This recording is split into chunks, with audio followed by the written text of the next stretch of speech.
Hello everyone, Gina here and welcome to Arts with G. Today's video, I'm gonna share with you how I'm doing on sculpting gel nails, permanent French, and I'm gonna use this Brisa Gel System.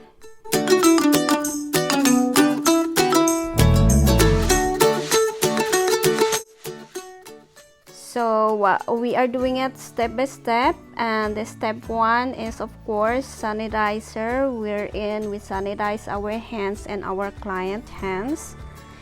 The next step is using our pusher or spoon pusher to push the cuticle area of the client. And since it's dry preparation, we need to push it gently and remove those dry skin around the cuticle area. Next step, we are using a 240 grits of nail files to remove the natural shine of the nail plate layers, and we need to do this gently to avoid nail damage. And we need to do this on thin nails before we proceed to the next step. Next step, I'm cleaning the nail surface with scrub fresh, and remember, after doing this, avoid to touch the surface with your skin. Now I'm applying a Brisa bond on all 5 nails.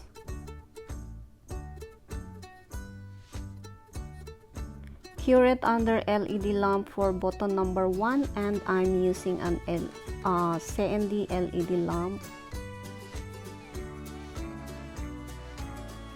After that, I'm fitting the forms on all 5 nails without touching the surface of the nails with my own hands or my fingers. Now I'm applying a base coat using Brisa Sculpting Clear Gel. And if you notice, I'm away from the cuticle area. I have that space between cuticle area and the gel, that is to avoid the lifting problems. And using the same gel, it's clear, I'm creating this length and then the shape. And remember, it's only for shape and extension, so I'm making it extremely thin. And doing that on all 5 nails, cure it under LED lamp for button 2B. And after that, I remove the forms of all the 5 nails. Or if you do that on 10 nails, it's okay. Remove the form and start sculpting your permanent French using the white sculpting gel of Brisa. And this is the movement of the brush. We need to tame the gel first before we spread and create those French lines. And if you notice, I'm using only the tip of the brush, and with a circular motion, I'm spreading the gel all over the surface where I'm gonna want them, or where I gonna place the gel.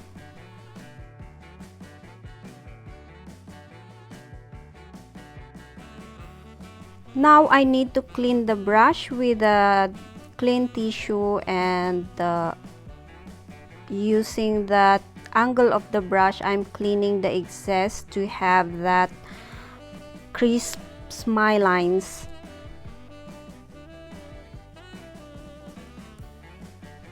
So I'm not doing in a one direction. I'm starting from the middle to the, or from the middle upwards. And always clean the brush before you create those or before you clean those smile lines. There you go. Then we need to flash cure in button number 1. That is to hold the gel, so if we apply this pink gel, they will not be damaged, or it will not be mixed with the pink gel. And now I'm using a warm opaque gel of Brisa to create this nail bed coloration. And if you notice, I'm just applying it on the line where I place the clear base. It should not be touching the skin, it should be away from the skin. And if you have too much on the If you have too much gel on the brush, you can still reduce before curing it. So for me, I need to sculpt with my brush, fixing every surface that I need to fix before curing under the LED lamp, so that during the finishing it will be easier for me.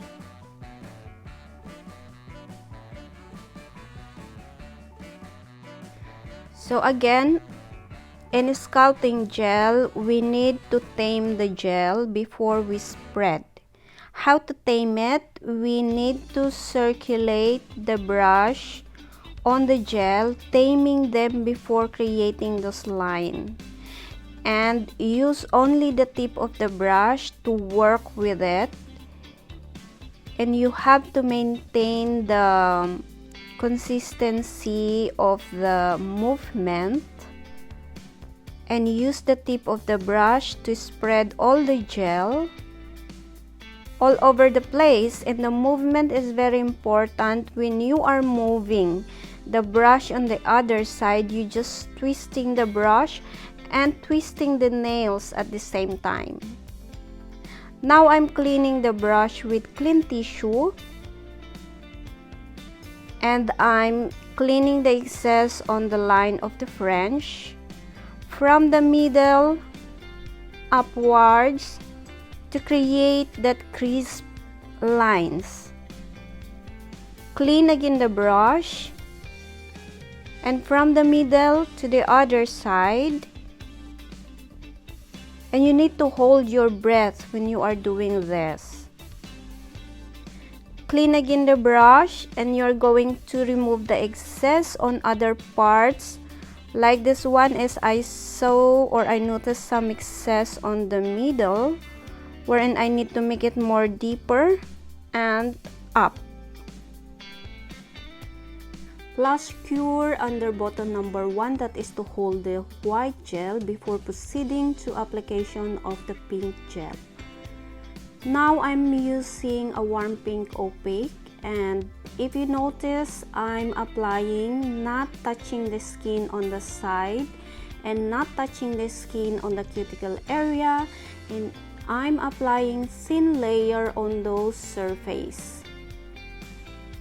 And if I notice too much gel on the surface, I'm still removing it and fixing the surface with the tip of my brush, ensuring that the gel on the side and cuticle area is thin as much as possible. And I'm placing the apex on the middle, so it's on the center of the nail. I'm placing the apex. The apex is the strength of the enhancement. So any enhancement that you're going to do, you need to observe the proper placement of the apex. That is the strength of the enhancement that you're going to do. And I'm doing this on all 5 nails before I'm curing them under button 2B on the LED. And after that, I'm removing the sticky layer with Scrub Fresh before I'm proceeding with the finishing stroke techniques. And during the finishing, I'm using 180 grits of nail file or hot shot. That is, I'm following the finishing techniques or stroke techniques, wherein I'm reducing the excess. I'm removing the excess on the side of the extension edge, fixing the shape, and now on the surface of the nail.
After finishing on all 10 nails, we need to remove the excess dust and wipe the surface with scrub fresh.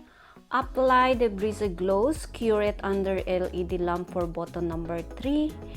And after button number 3, the surface is sticky, so we need to remove with scrub fresh and apply the solar oil and the hand cream, and this is the result.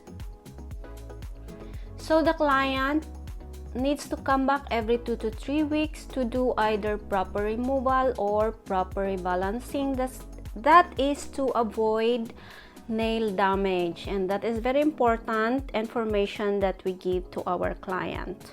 So here's the result with permanent French and with nail art. Please comment down below which nail would you like the best, with the nail art or with just simple permanent French. And thank you everyone for watching. Hope you like and learn something from it. And don't forget to click that subscribe if you haven't subscribed yet. Click the like and bell button for the upcoming videos. And thank you so much. Bye for now.